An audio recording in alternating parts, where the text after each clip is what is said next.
Okay.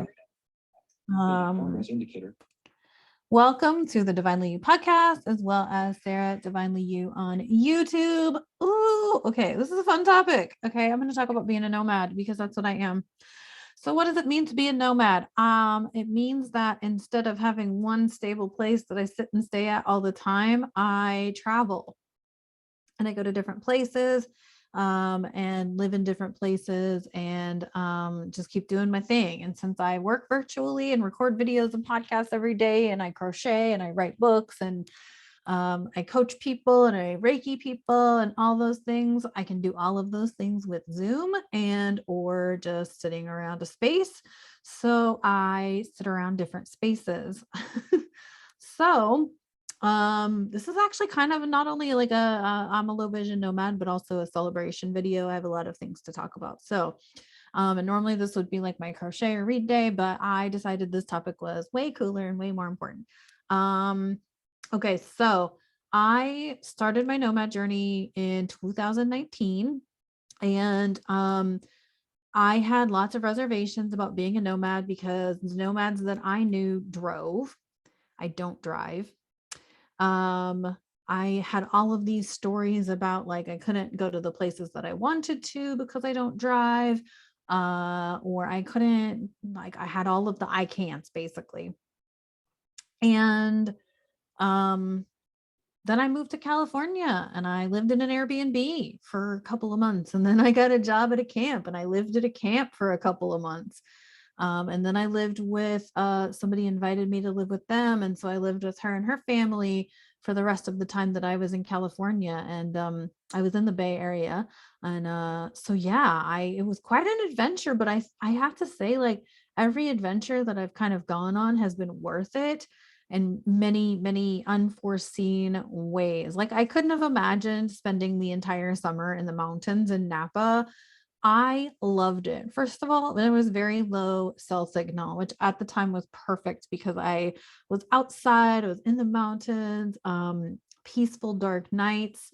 Oh, there was something truly, I had outdoor showers, and I have to tell you, full moon, midnight showers were kind of my favorite. So I had a blast working at that camp up in the mountains. And I met a lot of cool people going to California. I found out a lot of things about myself. I learned a lot about myself when I moved to California.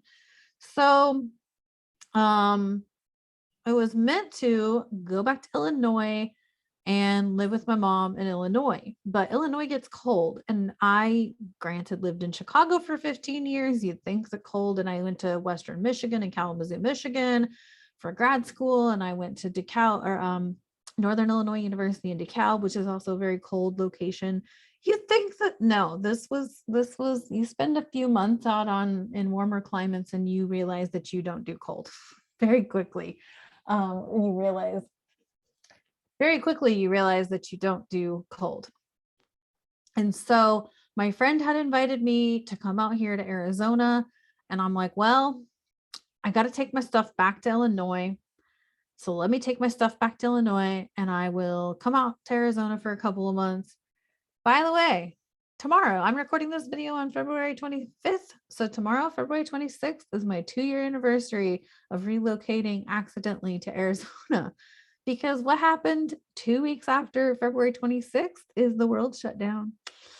And so I was supposed to be here for 2 months. And then I'm like, by May, I was like, this is not a good time to travel. And my mom agreed, my friend agreed. And so I stayed, and my friend was concerned because, hot summers and all that. But let me tell you, the hotter it got in Arizona, the happier my mental state, the happier my body, like all those aches and pains went away. And I was able to like thrive. I like started writing my book at that point. I started working out daily at that point. Like all the shit that I had always wanted to do, I started doing when I moved to Arizona, or when I relocated to Arizona. So my stuff lives in Arizona currently. Doesn't mean I'll stay. But I prefer to go to different places. Now, one of the intentions that I set for myself coming into 2022 was to travel 2 times per quarter, whatever that looked like. And so the first of the year, I went to SoCal and sat by the ocean, or was near the ocean, for 3 days straight, and it was magical. I highly recommend it. If you've never been to Southern California, I recommend it 100%. There's nothing that can explain or can tell you about what SoCal is until you go to SoCal. It's very magical. So I went to Southern California, spent 3 days by the ocean. And then I had signed up for something called Trusted House Sitters. And it's basically where you go house sit, pet sit for people while they travel. So I don't get paid, but I get free lodging because I get to go be in people's houses. So it's not like I have to rent an Airbnb. But I get to go be in people's houses, hang out with their pets, which is also cool because I love pets. And go be in a different place. Like I get to go on vacation. So tomorrow, which would be the 2-year anniversary of me relocating myself to Arizona, I'm actually leaving. So I'm going to Texas for 4 days and then flying out there. And then I'm actually taking a Greyhound back, which I'm sort of excited about because on March 3rd is supposed to be the convoy, Freedom Convoy, the USA Freedom Convoy through Phoenix. And I'm hoping that I will pass it on the bus on the way back. And if I do, I'm going to capture video, and I'm sure I'll like lose my mind because that'll be freaking cool, freaking amazing, right? To catch this Freedom Convoy come through our country. The truckers standing up for all of our freedoms, all of our rights, all of the things that our founding fathers fought for us, was our freedom. And so anyway, I could get a little powerful about that. So the amazing thing about this trip is that this is the first time in 2 years that I will be staying in a place by myself. I used to live alone a good chunk of my adult life, actually, up until about 2014, when I started having roommates, and I had a boyfriend live with me for a while. And then I lived by myself again for a couple of years, but ever since I left Chicago in 2019, I have not lived by myself. So I'm excited that this will be the first time in a while that I've had a place to myself. And it's supposed to be cold and rainy in Texas. So that sucks. Actually, it doesn't, because that means that my massive book edits may actually get complete. So link down in my description box to donate to my book being published with Hearts Unleashed House Publishing. So how do I do this nomad journey as a person who doesn't drive? Well, first of all, I get out of my own way, because I had it that as a nomad, you had to drive. Well, I have a friend who's not low vision, who is a nomad, and she's currently in Costa Rica, not driving. And because obviously she didn't take her Jeep with her. And so she, rents a car, rents a driver, kind of like Uber, but I think it's through like a local organization, so they can like show her about and everything. So how do I do this? First of all, I go to places that are within obviously reach of an airport or bus line or whatever. I do tend to pick cities with public transit. It does or does not mean that I use the local public transit. I fully intended to use public transit when I went to California, but I didn't need to. The Airbnb that I was at was exactly where I wanted to be the whole time, so it didn't bother me. I intended to go to different towns. That didn't happen. I just didn't feel the need to. I was perfectly content where I was. I use Uber. I communicate, I've practiced communicating with, the people at the airports and all that, and, telling them like, hey, I need this or I need that, and letting them know. I'm very honest usually with Airbnb folks, like I don't drive, or even with like the house sitters, like I don't drive. And, There have been some Airbnbs and some house sit jobs that have said to me, like, this is not ideal for you because we're too far away from, what you want or the experience you want, or we're too far away from transit or whatever. So there's that. I'm resourceful. So I have Uber, Lyft, I have a transit app. I study the transit, or I look at the area before I go.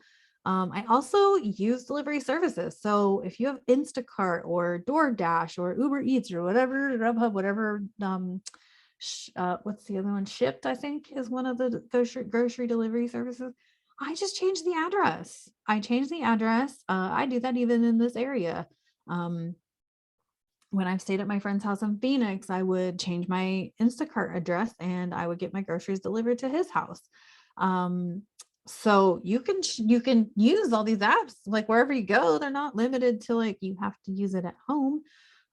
So when I get there tomorrow, I will change my Instacart address and I will do an Instacart delivery to have groceries. And I will also then do an Instacart delivery to have food for my bus trip on the way back, so that I'll have, protein bars and things like that. So, what else? One thing I'm doing this trip that I haven't done before, I'm taking my crystals. I normally do take my sage and Palo Santo, but I'm also taking my crystals this time because there's a new moon, because there's a lot of energy, because I feel like a massive amount of freaking shifting in my own life. And I really want to focus on a lot of personal Reiki healing and things like that. So I'm taking my crystals this time. I do have my Arbor Vitae oil because I noticed last time I went away from home that now I rely on this shit. So to get grounded and whatnot. What else? If you have questions about being a low vision nomad, how I do this, or if you have thoughts about it, or whatever, I know I go to airports and people are like, you're so brave. I am, and it didn't happen overnight. This has taken a lot of coaching from my awesome friend Abigail, who I've worked with since I started doing this nomad thing. I hired her as a coach when I was before I was moving to California. I hired her because she was a Midwestern girl who relocated herself to California. Hire coaches, hire support to work with you through this shit. Like, I don't just get where I got because I got where I got. I have a ton of people supporting me to help me with the brain clutter of I can't freaking do this, to turn my head around to like, okay, I'm just gonna do it. Like, what's the worst that's gonna, I thought I'd be homeless in California. I swear to God, I kept saying that I'm gonna be homeless in California because I thought I can't make it out there. But I was never homeless. I always had a roof over my head. Well, okay, minus when I was at camp and there wasn't roofs on some of the buildings. But I've always had a roof over my head. I've always, I've come close, I've come super tight money wise, but I've always had food. I have always had supportive people who maybe think my journey is completely insane, but they're willing to support it nonetheless. What else? What else do I want to say?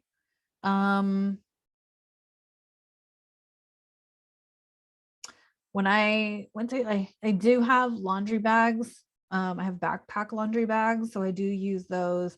I was actually thinking about taking my own laundry detergent this time, but I also know the airports get super weird about powdery things. So I am opting not to do that.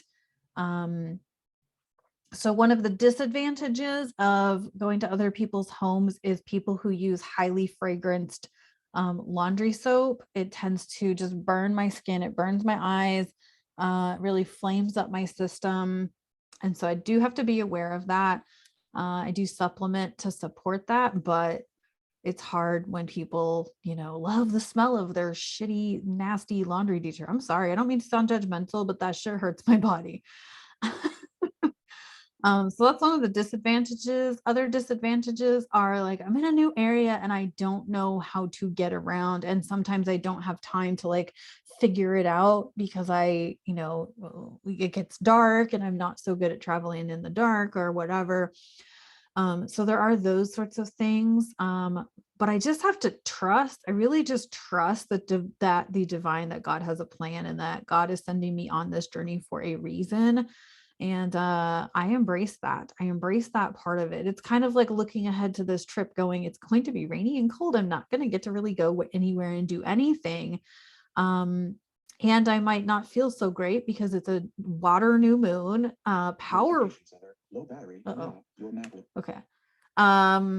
I should probably wrap this up anyway, but it's a water new moon and it's a powerful water new moon. So I don't know how my body's going to be. I'm bringing all the tools, but so there's those sorts of things to consider. I'm a woman, so I do have a menstrual cycle, and what I will say to that is I use a menstrual cup, and so I don't have to worry about those sorts of supplies, which is great. Anything I have been able to do to like minimize already has been beneficial in being a regular traveler. Like I don't use regular deodorant, I use a deodorant stone, so I don't have to deal with that. Yeah.